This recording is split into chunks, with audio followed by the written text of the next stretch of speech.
आउज़ बिल्लाहि मिनश शैतानिर रजीम बिस्मिल्लाहिर रहमानिर रहीम अल्लाहुम्मा सल्ली अला मुहम्मद व अला आलि मुहम्मदिन कमा सल्लैता अला इब्राहीम व अला आलि इब्राहीम इन्नका हमीदुम मजीद अल्लाहुम्मा बारिक अला मुहम्मद व अला आलि मुहम्मदिन कमा बारकता अला इब्राहीम व अला आलि इब्राहीम इन्नका हमीदुम मजीद।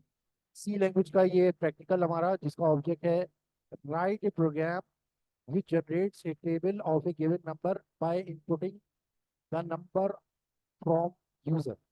तो ये हमने प्रोग्राम बनाना है, तो ये प्रोग्राम स्टार्ट होगा।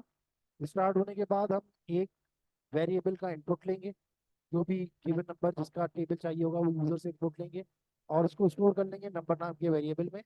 और उसके बाद एक और वेरिएबल हम लेंगे जिसको हम मल्टीपल का नाम देंगे और उसको इनिशियलाइज कराएंगे, यानी उसमें जो पहली वैल्यू डालेंगे वन डालेंगे। उसके बाद ये टेस्ट करेंगे कि मल्टीपल जो है वो 12 से कम है या नहीं।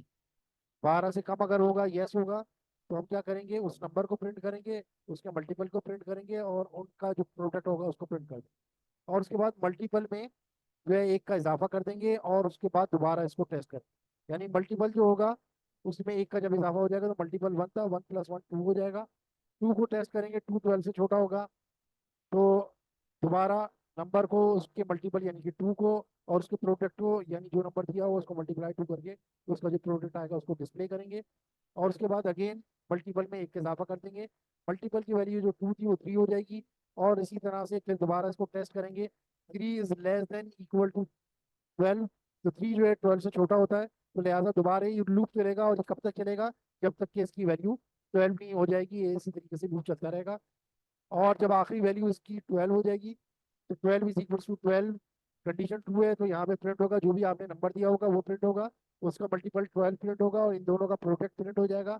उसके बाद मल्टीपल में एक का इजाफा हो जाएगा, मल्टीपल हो जाएगा मल्टीप्लस यानी 12 plus one 13। 13 is less than equal to 12, no हो जाएगा, नो हो जाने के बाद ये स्टॉप हो जाएगा। तो ये तो हो गया इसका फ्लो चार्ट। इसके बाद ये इसका ऑल्गोरिदम है। ऑल्गोरिदम में पहले बिगिन इस्तेमाल होता था और यहाँ नीचे एंड में स्टॉप इस्तेमाल हुआ करता था। लेकिन नीचे जो है आखिरी उसमें एंड इस्तेमाल हुआ करता था।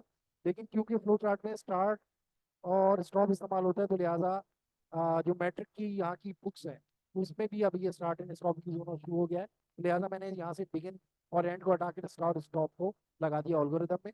इसमें भी कहा जा रहा है कि स्टार्ट होगा, डिक्लेयर करेंगे नंबर मल्टीपल को एज ए इंटीजर और उसके बाद जो भी नंबर जनरेट करना है जिसका टेबल उसके बारे में एक मैसेज देंगे और जो भी मैसेज होगा उसको फिर पढ़ेंगे। उसके बाद जो यूजर इनपुट देगा उसको हम रीड कर लेंगे, रीड करने के बाद मल्टीपल के लूप को एक से लेके 12 तक चलाएंगे और इसमें इजाफा एक एक करेंगे। अगर यहाँ पे मैं स्टेप टू लिखूंगा तो दो दो का इजाफा करेगा, अगर माइनस वन करूंगा तो माइनस वन की जो है ना उसमें कमी करता रहेगा, वन की उसमें कमी करता रहेगा।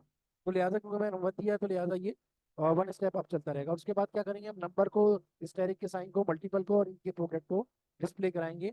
उसके बाद नेक्स्ट मल्टीपल पे चला जाएगा। ये नेक्स्ट मल्टीपल का मकसद ये हुआ कि उसमें एक का इजाफा हो जाएगा, क्यों, क्योंकि यहाँ पे इन्होंने स्टेप वन दिया। अगर स्टेप टू दिया हुआ होता तो यहाँ पे दो का इजाफा होता जब आप नेक्स्ट मल्टीपल लिखते। उसके बाद एक करेक्टर के वेट करेगा और प्रोग्राम जो है स्टॉप हो जाएगा। अब हम इसका प्रोग्राम जो है देख लेते हैं, इस तरीके से इसका प्रोग्राम है।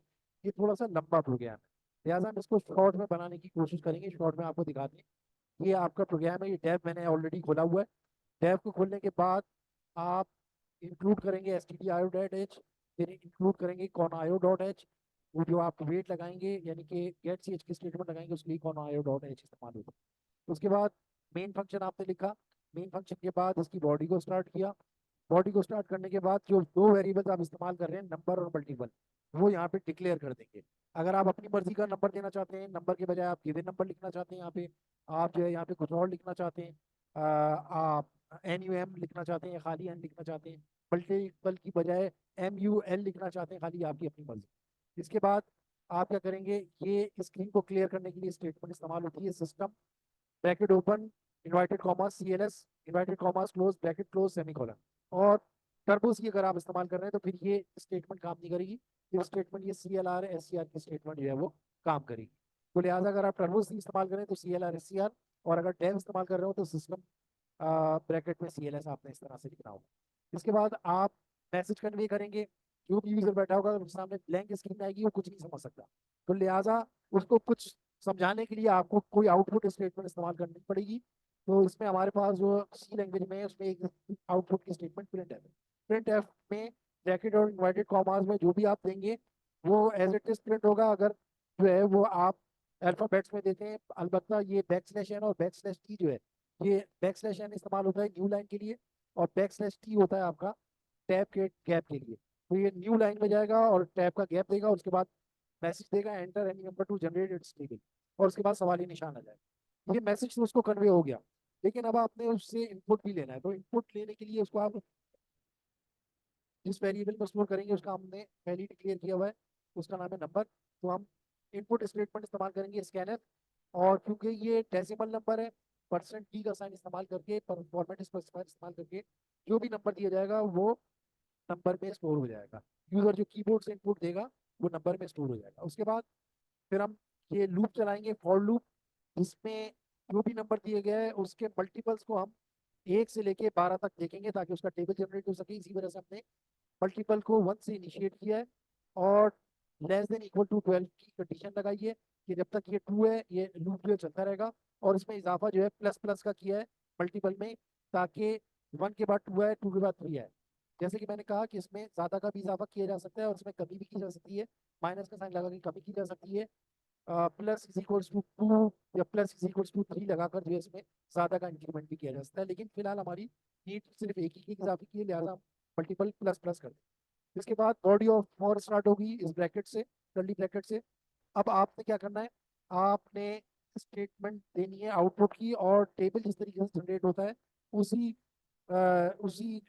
जो तरीकेकार है उसको रखते हुए हमने प्रिंट एफ की स्टेटमेंट को लिखना है। प्रिंट एफ को हम इस तरीके से लिखेंगे कि पहले परसेंट ही लिखेंगे, यानी इस जगह नंबर आएगा, फिर ये स्टेरिक का साइन यानी मल्टीप्लाई का साइन, उसके बाद फिर परसेंट ही उसका मल्टीपल आएगा, उसके बाद इज इक्वल्स टू, और उसके बाद परसेंट ही जो आएगा उसका प्रोडक्ट आ जाएगा। और पहले परसेंट टी की जगह नंबर लेगा, इस वजह से कॉमा के बाद हमने नंबर लिखा है।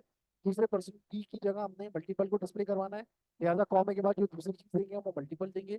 उसके बाद इज इक्वल्स टू के बाद हमने उसका प्रोडक्ट डिस्प्ले करवाना है, लिहाजा ब्रैकेट में हमने नंबर स्टेरिक मल्टीपल लिखा हुआ है, ताकि उसका प्रोडक्ट जो भी हो इस परसेंट टी जो तीसरा वाला लिखा हुआ है इसकी जगह जो है वो डिस्प्ले हो जाए। आप चाहते तो रिजल्ट में भी दोनों का प्रोडक्ट जो है स्टोर करके उस रिजल्ट वेरिएबल को भी जो है डिस्प्ले करवा सकते थे, लेकिन उसमें हमारा एक वेरिएबल ज़्यादा यूज होता, तो लिहाजा हमने एक वेरिएबल की जगह इसमें बचाई है, और अपनी जो है वो लॉजिक का इस्तेमाल करते हुए एक वेरिएबल का स्पेस जो हमने स्टोर सेव किया। इसके बाद ये जो है कब तक चलेगा, जब तक कि कंडीशन ट्रू होगी, लेकिन उसके लिए हमें बॉडी को एंड करना जरूरी है। तो ये फॉर की बॉडी यहाँ पे एंड हो गई। ये फॉर की बॉडी कब तक चलेगी, जब तक कि ये कंडीशन जो है यहाँ पे जो दी हुई है ये ट्रू है। तो ये जब तक कब तक ट्रू रहेगी, जब तक कि मल्टीपल की वैल्यू 1 से जो चली है वो 12 तक ना हो जाए, या 12 से ज्यादा ना हो जाए। 12 तक तो चलेगी, 12 से ज्यादा होगी तभी ये इससे बाहर निकलेगा। जब ये 12 तक हो जाएगी तो ये कर्ली ब्रैकेट से बाहर आ जाएगा और एंड ऑफ मेन पे पहुंच जाएगा। तो लिहाजा यहाँ पे हम एंड ऑफ मेन लगा देंगे। इस तरीके से हमारे प्रोग्राम जो है पाए तकमील तक पहुंच जाएगा। अब हम इसको चला के भी देख लेते हैं। ये देखिए हम ये एग्जीक्यूट करेंगे, कंपाइल एंड रन करेंगे, तो ये देखें ये प्रोग्राम चलना शुरू हुआ। चलना शुरू होने के बाद ये देखें आपसे पूछ रहा है enter an number to generate table. ये क्यों कर रहा है, क्योंकि हमने यहाँ पे ये लिखा हुआ है। अगर हम यहाँ पे कुछ और लिख देते तो जो भी कुछ हम यहाँ पे लिखते वो हमें वहां पर डिस्प्ले हुआ हुआ नजर आ जाता। तो ये आपको नजर आ रहा होगा या नहीं नजर आ रहा होगा, मेरे ख्याल से ये आपको शायद नजर नहीं आ रहा, क्योंकि ये मैंने स्क्रीन पे है वो शेयर, तो ये थोड़ा सा सेट बैक रहेगा। लेकिन बहरहाल प्रोग्राम हमने बना लिया, ये इसका प्रोग्राम है। आई होप कि आपको समझ में आया होगा। और इसको थोड़ा सा अगर आपने एडवांस करना हो तो आप कैसे कर सकते हैं, इसके अंदर ज़्यादा खूबसूरती अगर आपने लानी हो तो आप यही प्रोग्राम इस तरीके से भी लिख सकते हैं। ये प्रोग्राम वही है, लेकिन इसमें हमने चंद स्टेटमेंट्स का इस्तेमाल ज़्यादा कर लिया, जैसे कि लाइन नंबर 15 है, लाइन नंबर 16 है, लाइन नंबर 17। ये 3 लाइनें इसमें इजाफा हुई, बाकी पूरा वही है। बाकी कमेंट्स हमने ज़्यादा दे दिए, ये कमेंट की लाइन इसमें ज़्यादा दे दी, और इसके अलावा ये फॉर लूप की कमेंट की लाइन ज़्यादा दे दी हमने। ये इसके अलावा गेट चाहिए हमने, ताकि स्क्रीन जो है पॉज रहे और जो है एकदम से आपके सामने आउटपुट आके गायब ना हो जाए। तो इस वजह से हमने ये लगा दिया। वैसे तो टैग में ऑटोमेटिकली वेट लगा हुआ होता है इंतजार के लिए, स्टॉप रहता है वो, जब तक स्क्रीन को आप बटन नहीं दबाते हो वहाँ से आउट नहीं होता। लेकिन इस बार तकदम के तौर पे हमने गेट चाहिए जिसमें इस्तेमाल करना चाहें तो हम कर सकते हैं। तो ये प्रोग्राम जो है इस तरीके से हमारा टेबल का जो है वो बन जाएगा। और जब आप उसको चलाएंगे तो वो चल भी जाएगा। तो मैं समझता हूँ कि आपको ये प्रोग्राम समझ में आया होगा। अगर अ, आपको ये प्रोग्राम ना भी समझ में आया हो तो आपको जो आइंदा वीडियोज आएंगी इंशाल्लाह उनको देखकर आपको ये और ज़्यादा क्लियर हो जाएगा। यहाँ पर मैं एंड करूँगा। अस्सलाम वालेकुम व रहमतुल्लाहि व बरकातहू।